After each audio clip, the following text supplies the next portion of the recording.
Il va falloir expliquer aux patients, il faut gérer la file d'attente quand vous avez du monde et qu'il faut en plus prendre du temps pour déconditionner, reconditionner, faire une photocopie de la notice, remettre dans une boîte, ça prend du temps.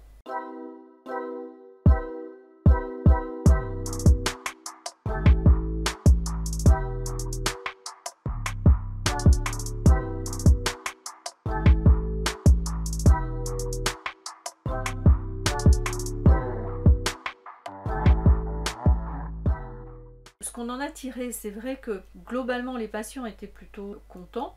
Globalement aussi, il y a quand même eu très peu de cas où il a fallu déconditionner, c'est-à-dire découper le nombre exact de comprimés puisque les prescriptions étaient plutôt adaptées au conditionnement. Après, quand il a fallu découper et donner le nombre exact de comprimés, c'était un peu du bricolage, hein. Ensuite, quand il va vous rester des comprimés, le patient de derrière, enfin le patient suivant à qui vous allez délivrer le même antibiotique, il va falloir lui expliquer que la boîte elle est ouverte parce qu'on a déconditionné pour le patient d'avant. Vous savez, les gens quand ils vont mieux, ils vont pas au bout du traitement. Est-ce que le fait de déconditionner et de leur donner le nombre exact de comprimés, ça va les inciter à aller au bout du traitement?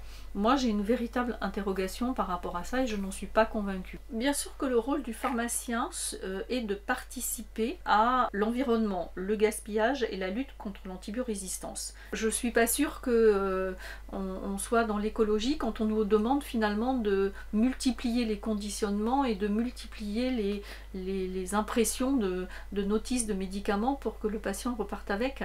La question qui se pose aujourd'hui, est-ce que c'est la bonne méthode de demander qu'aux pharmaciens, parce que c'est ce qu'on nous demande aujourd'hui. Une des solutions serait que l'industrie pharmaceutique adapte les conditionnements aux recommandations actuelles de prescription des antibiotiques en fonction de l'indication. Donc pourquoi pas, mais encore une fois, pas dans les conditions dans lesquelles on nous demande de faire ça aujourd'hui.